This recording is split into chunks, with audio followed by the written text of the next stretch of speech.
compartirles con ustedes un tema que he llamado verdades reales pero incómodas. ¿Cómo se llama el tema? Verdades reales pero incómodas. Se dice que la verdad se define como el nivel, verdad es el nivel más alto de realidad. Eso es una verdad. La verdad es el nivel más alto de realidad. Es por eso que cada persona tiene ciertas cosas como una verdad y otras no. ¿Por qué? Porque para uno que es cierto y es verdad y lo asegura, lo vivió de esa manera, la experiencia, lo que aprendió, lo que le enseñaron, lo que leyó, lo que practicó, para esa persona es una realidad, es una verdad, es su verdad, es su realidad. Y la otra persona para la cual eso no es una verdad, no es una realidad, fue porque no le dijeron, no lo leyó, no lo estudió. Pero las dos orillas dicen tener la razón y tener la verdad. Es por eso que cada persona forma su realidad en su mente, en su corazón, en su imaginación. Tiene formada una realidad. ¿Qué nos ha formado a nosotros nuestras verdades? Lo que yo digo, eso es así, es así, es así. La familia, el lugar de origen, el colegio, la escuela, la universidad, inclusive el trabajo, las experiencias, la religión inclusive también forma realidades en nuestra vida.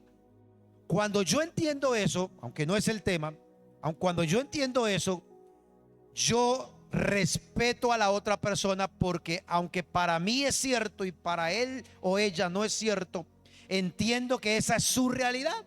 Y cuando yo entiendo eso, cuando yo me muevo en eso, simplemente digo, no me preocupo, no me estreso y nos llevamos bien, porque él o ella, la otra persona, tiene una realidad y para él es verdad, para mí no. O lo que es verdad para mí, para la persona no. No es imponerla.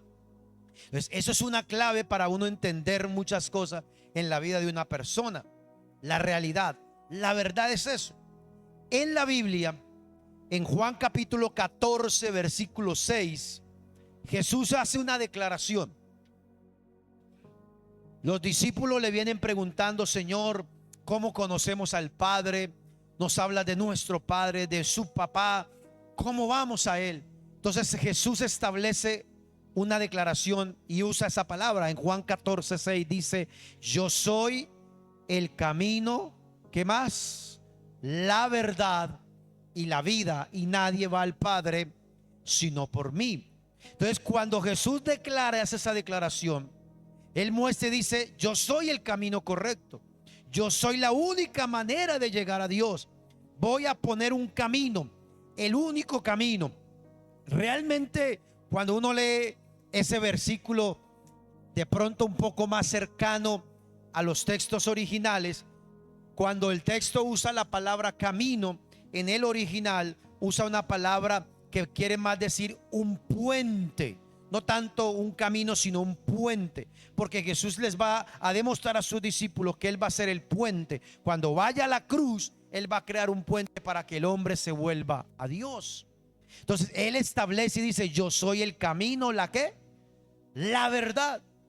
Ahora, cuando Jesús empieza esas declaraciones en Juan capítulo 8, versículo 32, por ejemplo, hay una declaración muy famosa de Jesús.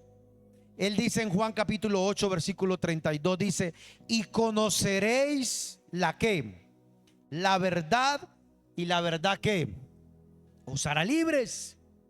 Entonces, es decir, que desde la realidad que vivían esas personas en la época de Jesús, no estaban viviendo de manera correcta. Él les está diciendo, a ustedes les han enseñado cosas, les han establecido principios, aún siguiendo lo que Dios dejó en su palabra, lo que dejó en la ley. Les habían establecido cosas, pero le dice, esa no es la verdad, esa es su verdad. Pero yo vengo a decirles cuál es la verdadera realidad, para que esa verdad los haga ¿qué? ¿Los hace qué? Libres. Entonces Jesús se va a empezar a decir, ok, yo soy el camino, la que, la verdad. ¿Por qué Jesús empieza a decir todo eso? Resulta que Jesús empieza a decir todo eso porque una de las cosas que él confrontó cuando estuvo en la tierra fue el sistema religioso que se monopolizó en esos días en Israel. Los sacerdotes, más que los sacerdotes, los escribas y los fariseos sobre todo, dominaban el sistema religioso y le habían puesto a la gente a hacer cosas y habían puesto a la gente a decirles que ellos eran los únicos que podían conectarlos con Dios. Entonces se habían anclado en eso, habían puesto reglas extra a lo que Dios había puesto en la palabra. Escucha lo que le estoy diciendo. Entonces Jesús les viene a decir, le dice, mire, ustedes viven una realidad, pero no es la verdad. Van a conocer la verdad y la verdad los que les va a cambiar la realidad, va a establecer la realidad. Ahora, escuche, hay mucha gente que dice que Jesús vino a quitar la ley y a abolir todo lo que había hecho en el Antiguo Testamento. Y eso es un error. Porque cuando usted ve los evangelios, Jesús guardaba las fiestas del Señor. Jesús guardó la Pascua, los panes sin levadura, guardaba el sábado, iba a la sinagoga, hacía todo lo que la ley de Moisés hacía. Entonces la gente dice, no hay que hacerlo. Les voy a contar una historia. Tengo una amiga que está acercándose otra vez, que la conozco hace mucho tiempo.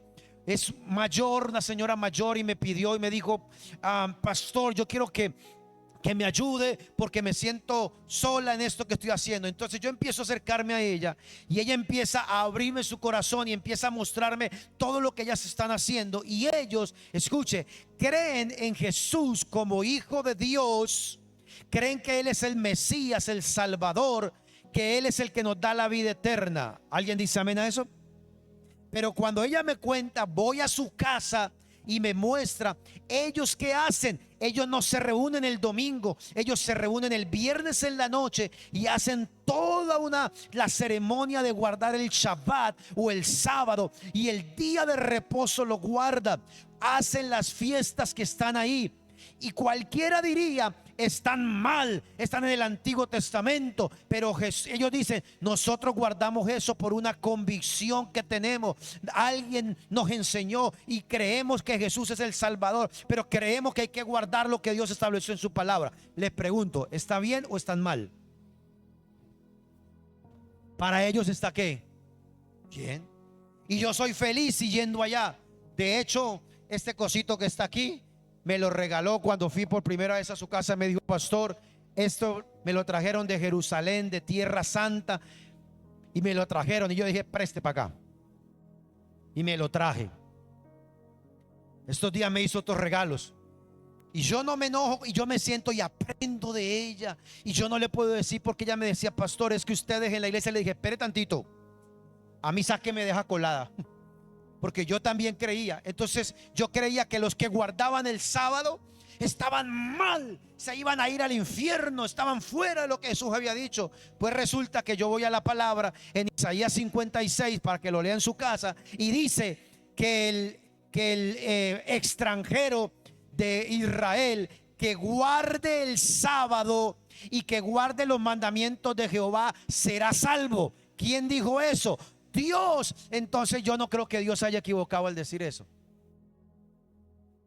Entonces usted no se puede enojar porque ellos tienen su realidad. Entonces yo me acerco y ella me dice, me quiere invitar a que les predique, y les confieso, me da miedo, porque yo no sé si en mi mente tenga cosas que de pronto diga que les ofenda a ellos. Entonces le dije, mira, hagamos una cosa, yo quiero visitarlos unas cuantas veces cuando ustedes hagan sus reuniones. Quiero verlos, quiero escucharlos, quiero saber qué predica. Déjenme, y cuando yo me sienta preparado, yo les comparto algo, pero déjenme ir. Entonces póngale que a lo que me dice estos días. Me dice, pastor, los días viernes en la noche que guardamos, porque ellos, el judío cuenta los días no de como nosotros, sino desde hoy a las 6 de la tarde hasta mañana a las 6 de la tarde es un día completo. ¿Sí me hago entender? Y lo cuentan diferente. Entonces por ello eso, el viernes a las 6 y media de la tarde se están reuniendo. Entonces, ¿qué día en una videollamada me muestra su casa. Aquí hacemos esto. Y me dijo, vea, pastor, aquí hacemos. Me mostró todo. Me dijo, vea, cuando venga un viernes usted se va a dar cuenta que ponemos alabanza en hebreo. Ok, no sé ni hablar inglés ahora para hablar hebreo. Le dije, bueno. Me dijo, en esta sala, cuando danzamos, en este lado de la sala danzan las mujeres y a este lado danzan los hombres. Y yo me rascaba la cabeza y decía, espere. Ellos decían, ¿por qué? Porque para nosotros la danza o el baile no es algo que se deba hacer para Dios en pareja, sino así, hombre, mujer. Yo, ya entendí. Le dije, no me vaya a poner a danzar. No me vaya a poner a danzar. Hágame participar de todo lo demás. Yo como lo que ustedes coman, tomo lo que ustedes, pero no me... Ellos es su realidad. Pero ellos me dicen, nosotros oramos, hacemos la intercesión y creemos en Jesús como el Mesías. Amén. ¿Está bien o no está bien? Ahora, no es que yo me vaya a volver como ellos, de pronto venga con la barba larga, con un gorrito acá. No. Entonces, le quiero explicar eso para que podamos entender que uno tiene que buscar siempre, en este caso de religión, puntos de acuerdo. Tienen su realidad, tengo mi realidad. Jesús les está diciendo a ellos, conocerán verdad. ¿Cuál verdad? Lo que yo vengo a decirles, no es tanto lo que ustedes les han dicho. Mire, cuando Jesús dice eso, empieza a tener problemas. De hecho, ya tenía problemas. Porque Jesús, escúcheme, empezó a decirles las verdades y esas verdades les causaron incomodidad. Le doy un ejemplo. San Juan, dos ejemplos. En San Juan capítulo 6, Jesús empieza a decirles que así como los israelitas en el desierto comieron maná que cayó del cielo, Él dice, yo soy el pan que cayó del cielo. Y ahí choca y se enoja la gente. Mire, leámoslo mejor. San Juan capítulo 6, versículo 58. Dice Jesús, este es el pan que descendió del cielo, no como vuestros padres comieron el maná y murieron. El que come de este pan vivirá eternamente. Él les está diciendo, para ellos era un orgullo que Dios hubiera mandado maná. Y Él les dice, ese maná no es comparado con este pan que soy yo. Y eso los hace enojar. Les empieza a mostrar la realidad de lo que tenían que conocer. Se enojaron más en el versículo 60 de Juan capítulo 6, porque dice, al oír estas palabras, muchos de sus discípulos dijeron, dura es esta palabra, ¿quién la puede oír? Y cuando Él empieza a decirle, el que come mi carne, bebe mi sangre, tiene vida, ellos dicen, esto es muy raro. Y en el versículo 66, Juan 6, 66, alguien un día me hizo caer en cuenta y me dijo, qué raro ese versículo, tiene los 3:6. Mire lo que dice Juan 6, 66. Dice, desde entonces, ¿qué sucedió? Muchos de sus discípulos, ¿qué? ¿Y ya no qué? Ya no andaban con Él, porque chocaron y dijeron, no. Les incomodó cuando Él empieza a decirles la verdad. ¿Ya? ¿Qué es lo que chocó Jesús con la verdad de ellos? Les decía hace un rato, el sistema religioso, el sistema que ellos habían montado. Permítame usar esa expresión. Entonces Él empieza a decir una cantidad de verdades, la gente empieza a chocar y empieza a decir, eso es muy diferente. Algunos lo aceptaron, otros no lo aceptaron, porque conoceréis la verdad y la verdad, ¿qué? Los hará libres. Entonces, cuando usted y yo nos acercamos a Dios, empezamos a conocer nuestra realidad, lo mal que estábamos sin Él, las cosas que no estábamos haciendo bien, las cosas que tenemos que dejar de hacer y las cosas que deberíamos hacer. Esa es la verdad que estableció Jesús en la palabra. Mire, por ejemplo, lo que Él mismo dice en Mateo capítulo 23, versículo 3 y versículo 4. Él les dice, aún chocando con ellos, les dice a la gente, así que todo lo que les digan los sacerdotes, les está diciendo que guardéis, guardadlo y hacedlo, mas no hagáis conforme a sus obras, porque dicen y no qué, y no hacen. Miren lo que dice el versículo 4, porque atan cargas pesadas y difíciles de llevar y las ponen sobre los hombros de los hombres, pero ellos, ¿qué pasa? ni con un dedo que quieren moverlas. Entonces Jesús les está diciendo, sí, yo vengo a cambiarles el chip, yo vengo a decirles unas cuantas cosas que ustedes no están haciendo, que deben dejar de hacer, pero hay cosas que ellos les van a decir que háganlo, no porque ellos lo dicen, sino porque está en la palabra, porque dice Jesús, con su ejemplo no están demostrando, no mueven ni con un dedo las cargas que ellos mismos ponen.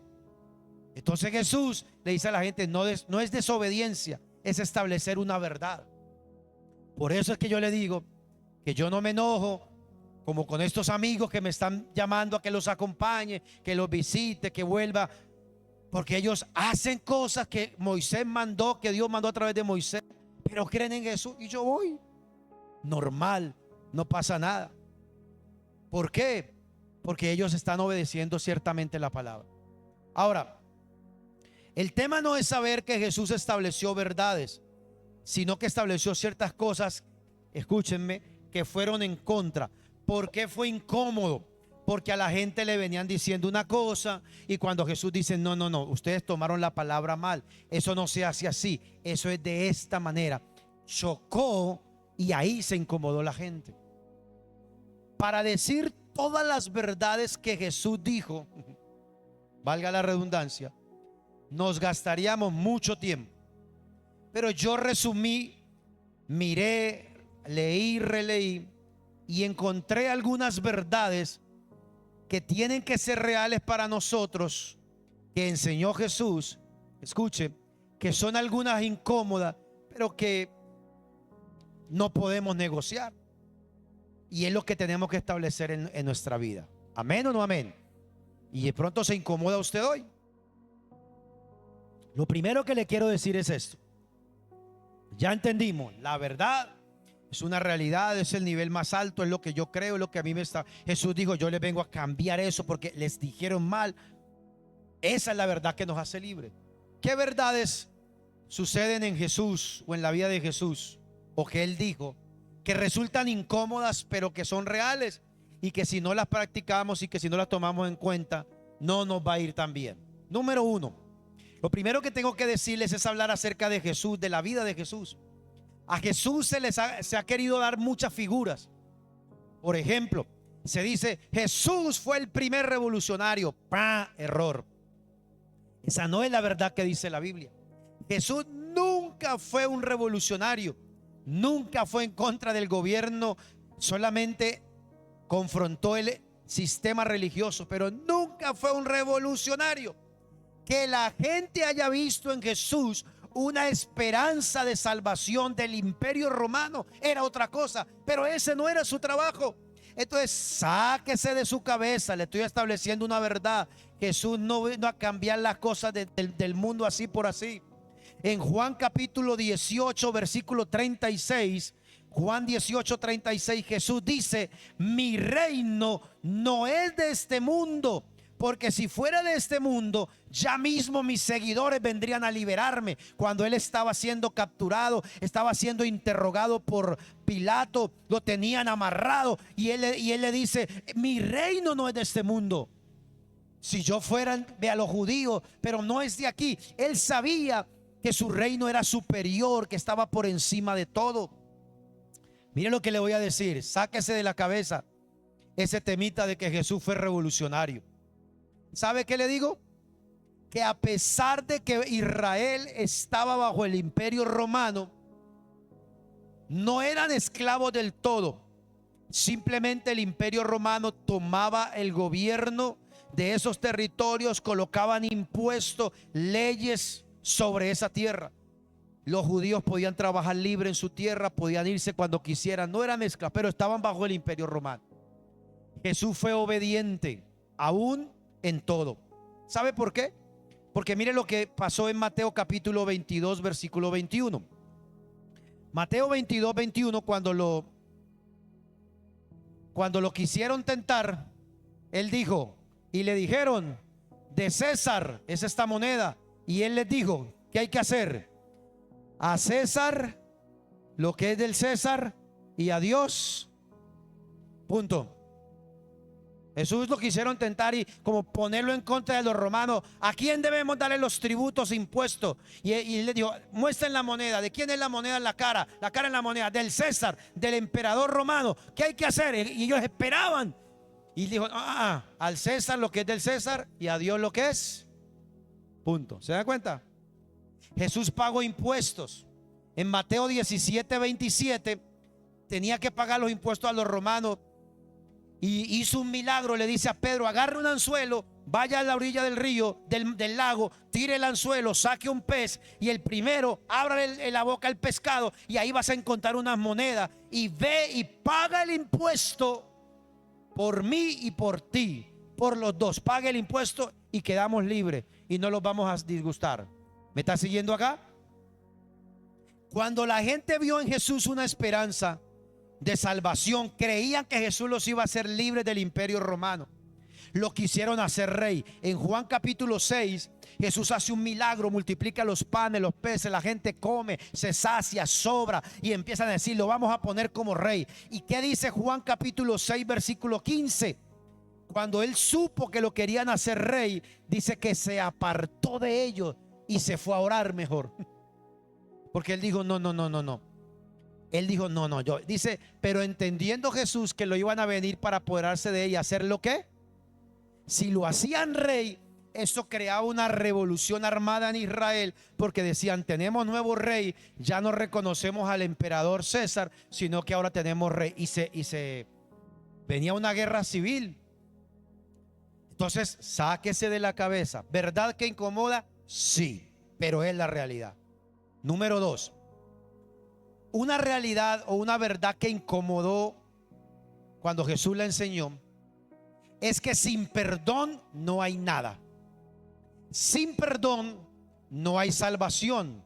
Sin salvación no hay vida eterna. Sin vida eterna no hay entrada al cielo, hay condenación eterna. Todo es una cadena, pero ese perdón está condicionado a que si quiero que Dios me perdone, debo aprender a perdonar a otros.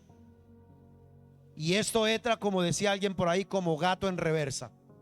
Mateo capítulo 6 versículo 14 y 15, por favor. Mire lo que Jesús dijo en Mateo 6, 14 y 15. Claritico, claritico.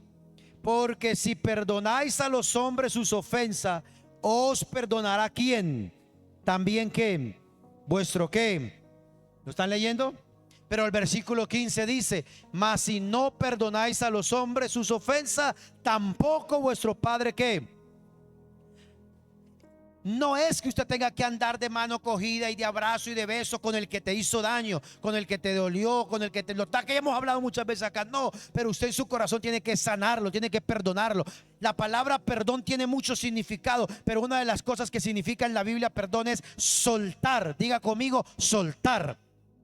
Es déjelo ir, deje ir ese dolor, sane su corazón como lo cantábamos ahora, porque si usted sigue cargando ese odio, ese rencor, si usted no perdona, si usted no suelta, ¿cómo sabe usted que perdonó de corazón? Si usted hoy mismo se encuentra de frente a esa persona a 1 metro de distancia, que sabe que la ha ofendido, que lo ha ofendido, que le ha hecho daño, y usted simplemente saluda y no siente nada en su corazón, gloria a Dios, está sanando su corazón. Pero si usted todavía siente que se le empieza como a calentar las orejas, como que le empieza a hervir por aquí adentro, usted siente decir algo, ahí hay algo que todavía no ha solucionado. Y Jesús dijo, si ustedes no perdonan, si ustedes no sueltan, Dios tampoco los perdona. Es sencillo. Una persona comete un pecado, quiere venir y se arrodilla, le quiere pedir perdón a Dios. Señor, perdóname, mentí, robé, hice esto, maté, bueno, no sé qué hizo, quiero pedirte perdón. ¿Y qué hace Dios? Dios examina el corazón y dice, ok, pides perdón, yo te puedo perdonar, claro que sí. Pero cuando Él examina y ve que tiene un asunto con alguna persona que no ha resuelto, Dios no puede hacerle sentir su perdón. Y ahí delante de Dios hay otro personaje que se llama Satanás. Mientras el hombre está aquí pidiendo perdón, Dios está ahí. Satanás está diciéndole, no lo puedes perdonar, porque la ley dice, el que no perdona, tampoco el Padre lo que no perdona. Entonces sin perdón no hay nada. ¿Por qué eso incomoda? Porque incomoda las emociones, porque incomoda los sentimientos, porque incomoda los recuerdos. Lo que pasa es que la palabra perdón ha perdido valor A todo perdón, perdón, perdón. No, no, no, no. No es por ahí andar repartiendo perdón. No, no, no, no. Es que usted sane verdaderamente su corazón. ¿Cómo lo dijo Jesús? Práctico y sencillo. Mateo capítulo 5, versículo 39. ¿Quiere ver cómo se denota que usted ha perdonado? Así. Mateo 5:39. Pero yo les digo, no resistas al que es malo. Antes, a cualquiera que te hiere la mejilla derecha, ¿qué hay que hacer? Si ve que incomoda, léalo. A cualquiera que te hiera en la mejilla derecha, vuélvele también ¿qué? No devuélvale el puño, ¿no? Versículo 40. Y al que quiera ponerte en pleito y quitarte la túnica, dele también la capa. Y a cualquiera, 41, que te obligue a llevar una carga por una milla, ve con él 2. Al que te pida, dale. Y al que quiera tomar de ti prestado, no lo rehuses. Versículo 43. Oíste que fue dicho, una verdad: amarás a tu prójimo y aborrecerás ¿a quién? ¿A quién?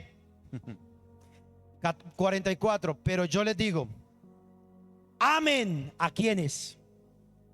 ¿A quién hay que amar? Bendecid a los que os maldicen, haced bien a los que los aborrecen. A ese que usted le tira pullas, que le dice cosas, si le pide un favor, hay que hacerlo. Ahí está. Oren por los que los ultrajan y los persiguen. Hablen, ¿ya? ¿Por qué Jesús dice eso? Sencillo, versículo 46. Muy sencillo. Porque si amáis, ojo, a los que os los aman, ¿qué recompensa tendréis? ¿No hacen lo mismo los publicanos? Entonces Jesús dice, es que es fácil amar a aquel con el que usted se lleva bien, con el que no le ha hecho daño. ¿Es fácil o no es fácil? Jesús dice, eso no tiene gracia. El perdón no es para el que con el que usted vive bien. El perdón es, si hay alguien que te hace mal, si alguien te persigue, sírvale, dele, ayude, salúdelo. Digan ayayay. Ahí está. Una verdad que incomoda, pero es una realidad. Todo eso va a tener una razón al final que le voy a decir. Número 3.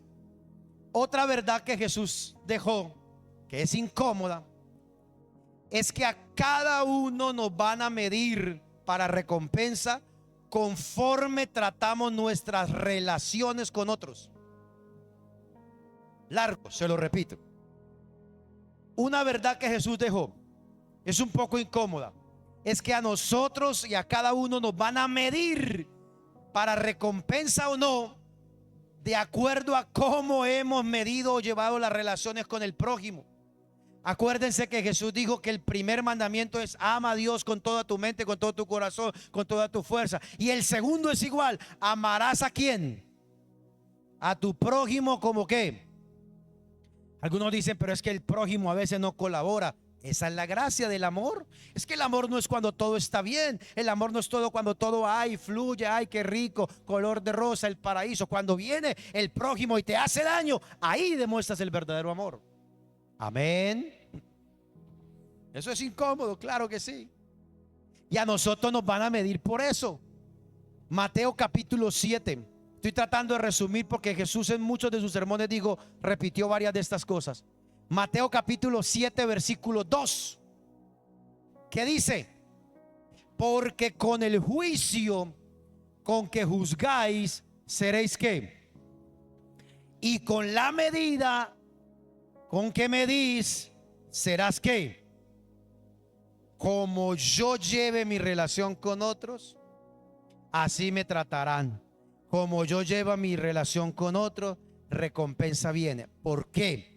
Porque cuando habla de juicio, de justicia, significa que a cada uno se le dará conforme la medida de cada uno. Eso es ser ¿qué?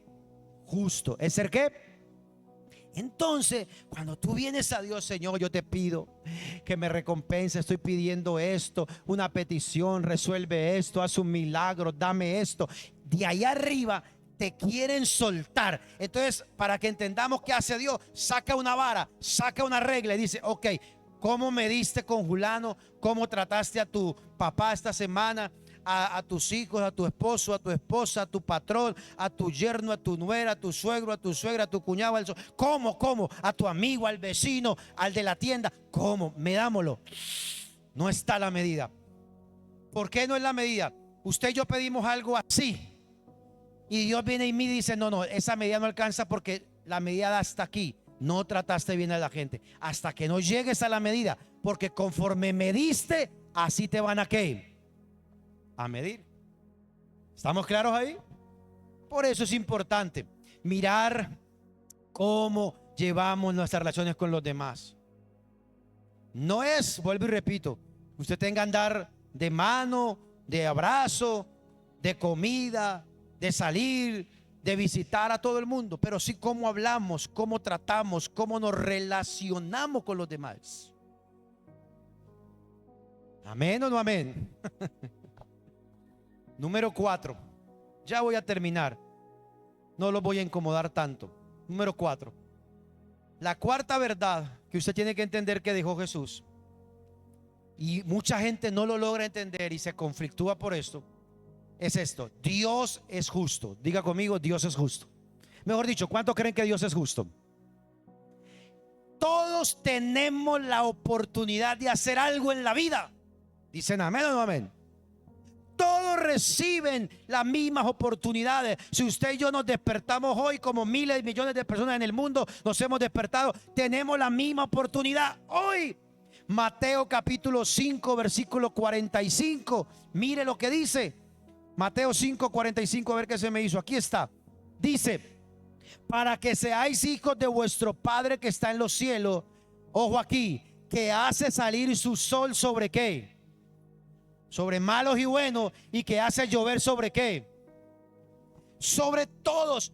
Dios es justo y todos tenemos la misma oportunidad. Escuche, todos reciben oportunidades. El detalle está: ¿qué haces con lo que recibes de parte de Dios? Y Jesús estableció algo ahí, dijo: todos tienen oportunidades, a cada uno se le da. Mateo 25, la parábola de los talentos, léala en su casa. Eso no es solamente una parábola acerca de la segunda venida de Jesús, no. En Mateo 25 dice que Jesús contó la historia y dijo: un hombre se fue lejos, llamó a 3 de sus empleados y les dijo: conforme a lo que cada uno sabe administrar, yo les voy a dar para que tengan algo. Entonces al primero le dio 5 monedas, al otro le dio 2 monedas y al último le dio 1. Cada uno conforme.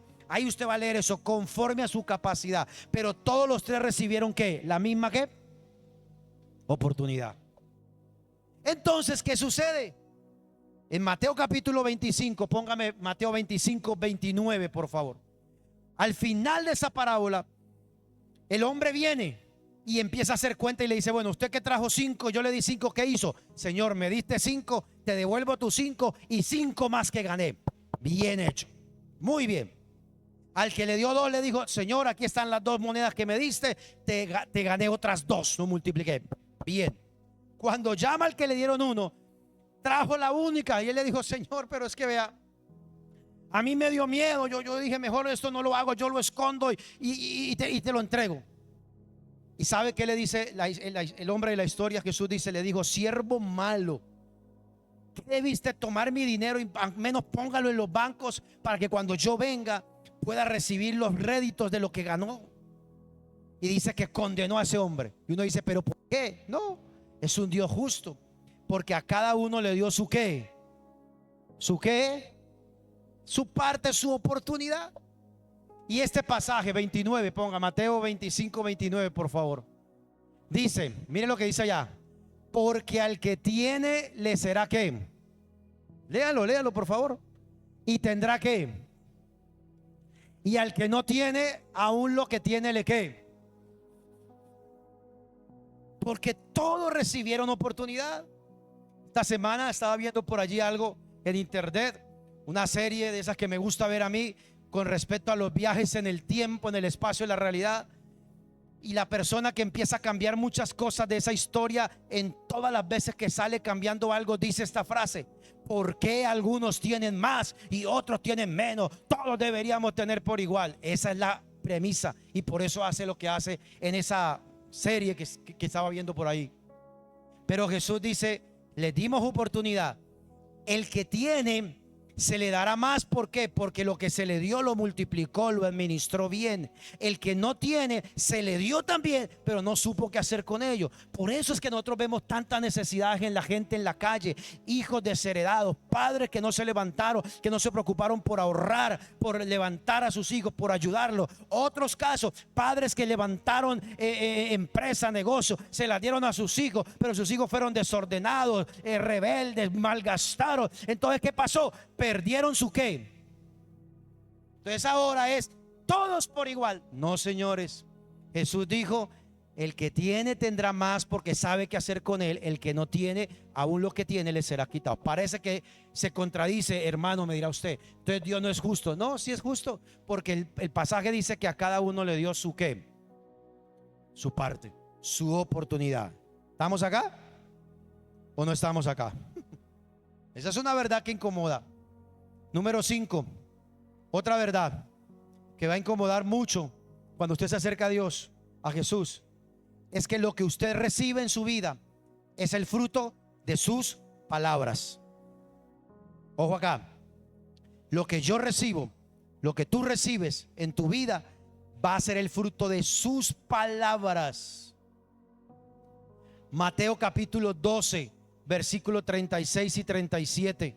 Jesús lo dijo clarito, y a veces nosotros no medimos el alcance de nuestras palabras y no tomamos en cuenta eso. Dice: mas yo les digo que de toda palabra ociosa que hablen los hombres, de ella tendrán que dar cuenta en el día del juicio.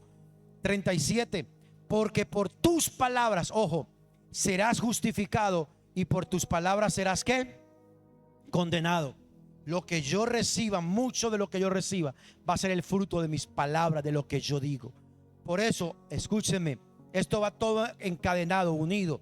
Miren, si yo tengo alguna situación con alguien, una carga, arregle, suelte. ¿Por qué?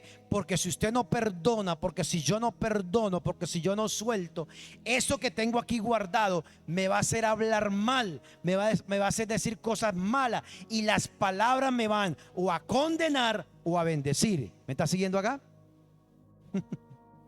Primera de Pedro capítulo 3 versículo 10. Primera de Pedro 3:10 dice: el que quiera ver días buenos, refrena su qué. ¿Usted quiere ver días buenos? ¿Sí o no? Una de las cosas que tenemos que aprender a hacer es cuidar nuestra boca. Mejor cuando usted no tenga un consejo, permítame decirle, cuando usted no tenga una información completa de alguien o de una situación, evítese emitir un juicio con su boca, porque su boca, esas palabras en el mundo de arriba las están contabilizando y pueden volverse en su contra. Somos muy ligeros de hablar, somos muy ligeros para opinar. No, cuando usted no tenga la completa información de una persona, no lo hable, guárdese, cuídese. Es más, si usted tiene la información completa y se atreve a hablar de esa persona o de esa situación, cuando usted lo diga, sepa que al decirlo, eso va a ser una medida para cuando usted le vayan a dar algo. ¿Me está siguiendo acá? Jesús dijo: por sus palabras seréis condenados o seréis justificados. Le voy a decir dos cosas más y termino. Número 6. Oiga esto. Oiga esto. Número 6. Cuando Jesús estableció verdades, dijo que seguirlo a Él era una vida de sacrificios. ¿Una vida de qué? De sacrificios. Mateo capítulo 10, Jesús dijo algo que incomodó a muchos y muchos se volvieron atrás por eso. Mateo capítulo 10 versículo 37. Mire lo que Jesús dice. Jesús dice: el que ama padre, madre más que a mí, no es digno de mí.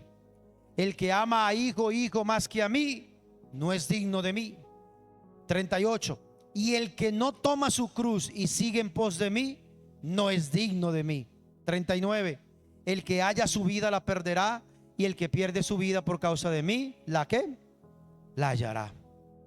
Eso incomodó ¿Recuerdan aquel hombre rico que vino y le dijo: Señor, desde niño yo sé los mandamientos, he guardado todo, he hecho esto? Y los discípulos estaban sorprendidos. Entonces Jesús le dice: muy bien, pero te falta una cosa. Tome todo lo que tiene, véndalo y repártaselo a los necesitados, a los pobres, y sígame.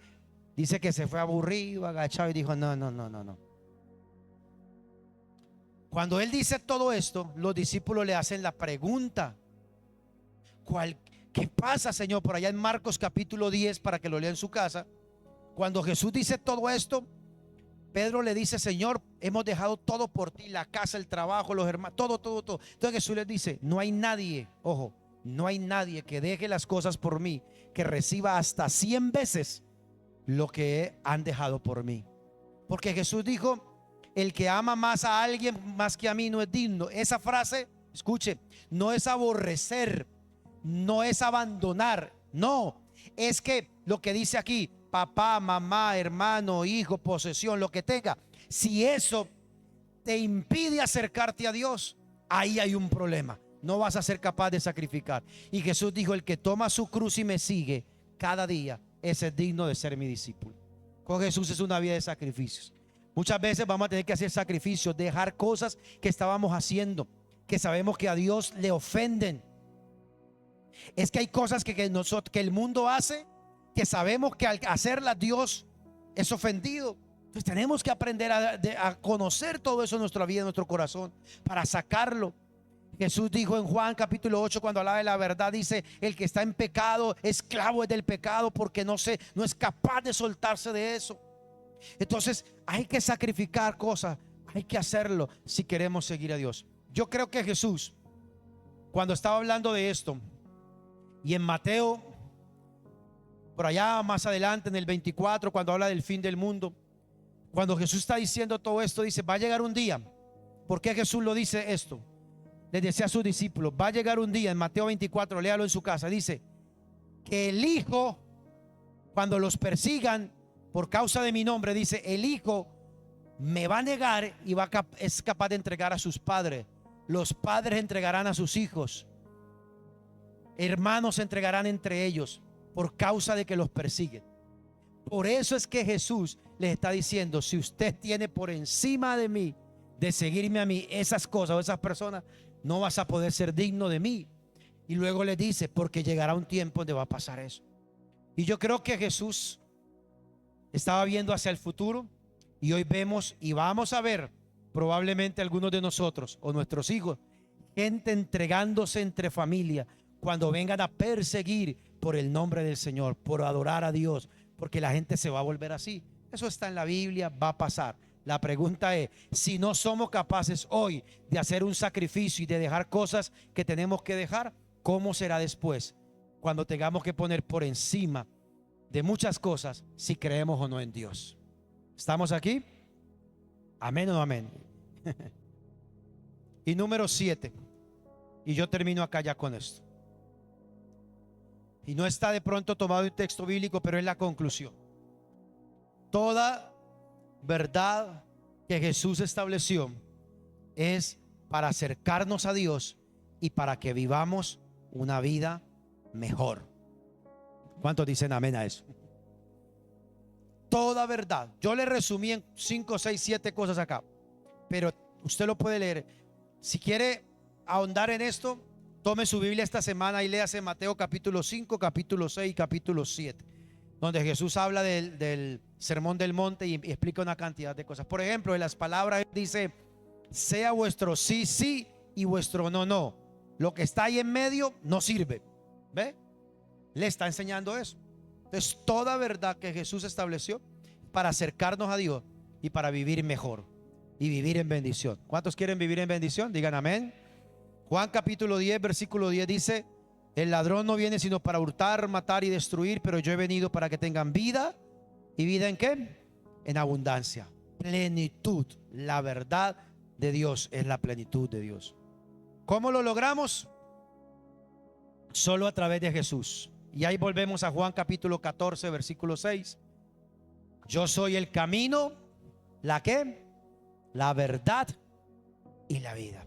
La pregunta final es: ¿cuántos, aunque no nos gusten muchas de esas cosas, tenemos que empezar a aplicarlas para acercarnos más a Dios, para caminar como Él quiere que seamos y para vivir mejor. Esa es la gran pregunta.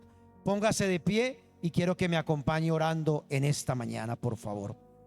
Quiero que se coloque de pie ahí donde está, por favor. Y yo quiero que cierre por un momentito sus ojos. Y vamos a orar y vamos a terminar esta mañana. Primero que todo, Señor, te damos gracias por este día una vez más. Te doy gracias, Señor, por permitirnos estar aquí. Tomamos la decisión, la iniciativa, Señor, de venir a este lugar para adorar, para orar, para recibir de ti también, Señor. No solo para darte, sino para recibir de ti, Señor. Gracias, Señor, yo te doy por cada persona que ha escuchado y que va a escuchar esta palabra, Señor. Porque sé que de alguna manera la verdad de tu palabra se establecerá. Ya hay cosas que están establecidas y no se moverá de ahí, Señor. Tú le decías a los discípulos en Mateo 24: el cielo y la tierra se acabarán, pero mi palabra no dejará de cumplirse. Y yo lo creo así, Señor. Es tu verdad, tú eres nuestra verdad, tú eres nuestra realidad. Hay cosas que no las logramos entender todavía, Señor. Hay situaciones que no las logramos entender el por qué pasan, por qué nos tiene que pasar, por qué nos siguen pasando, por qué no nos suceden otras, Señor. Hay cosas que no las entendemos, Señor, pero mientras lo entendemos, ayúdanos, Padre, a aplicar tu palabra, Señor, a ver la realidad de tu palabra, Señor eterno, a entenderla, bendito Señor amado. Ahí donde usted está con sus ojos cerrados, ponga su mano derecha en su corazón y dígale: Señor, yo quiero poder entender y practicar la verdad de tu palabra, Señor. No porque alguien me lo diga, dígale así, no porque alguien me lo lea, sino porque tu palabra entra en mi corazón, porque tu Espíritu Santo me habla, porque tu palabra me hace entender cosas. Dígale: Señor, en esta mañana ayúdame a entenderlo. Padre, en el nombre de Jesús, yo oro desde aquí esta mañana para que cada uno de estos corazones que estamos aquí, Señor, esta palabra, Señor, dé fruto en sus vidas, Señor, dé fruto en sus corazones, bendito Dios eterno, para que la palabra sea eficaz, viva, como ella misma lo dice, que discierne los pensamientos, las intenciones del corazón. Padre, aquí está cada uno de nosotros. Vamos, dígale: yo no sé si alguna de esas verdades te tocó y dice: ay, eso me cuesta, eso no he podido, eso tengo que mejorar. Hable con Dios. Tómese un minuto usted allí mientras ora. Tómese un minuto orando y hablando a solas con Dios ahí, en su mente, en su corazón, con sus propias palabras. Y dígale: Señor, Señor, ahí esto me cuesta perdonar, me cuesta hablar bien, me cuestan las relaciones con otros, me cuesta, Señor amado, el entender lo que tú eres y tú haces, que eres un Dios justo. Me cuesta entender, Señor, que hay que dejar cosas, que hay que sacrificar cosas, Señor.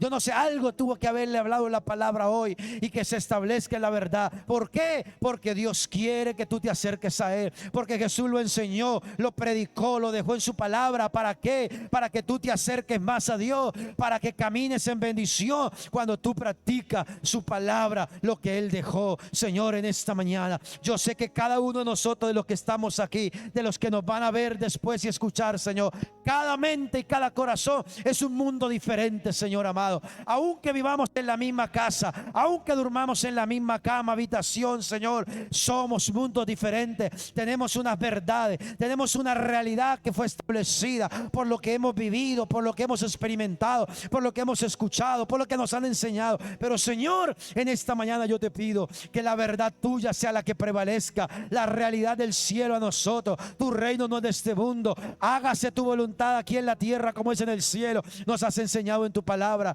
y yo quiero pedirte en esta mañana, bendito Señor, que tu palabra toque nuestra realidad y transforme lo que tenga que transformar con tu presencia, Señor amado. Ahí con su mano derecha en su corazón, ore conmigo y dígale: Señor, mi corazón es un terreno que está listo para dar fruto de tu palabra. Dígale: la semilla que es tu palabra da fruto en mi corazón, en el nombre de Jesús de Nazaret. Gracias, Señor.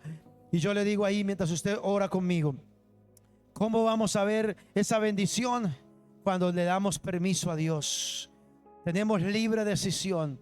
Si tu corazón se endurece, si tu corazón se endureció, es Eres tú que pueda permitir que Dios sobre en tu corazón y la palabra llegue. Yo solamente oro para que cada uno de los que estamos aquí tengamos ese corazón sensible para aprender y aplicar la palabra del Señor. Gracias te doy. Dele gracias al Señor Jesús esta mañana. Y en el nombre de Él vamos a terminar este tiempo. Vamos a terminar esta mañana en el nombre poderoso de Cristo Jesús.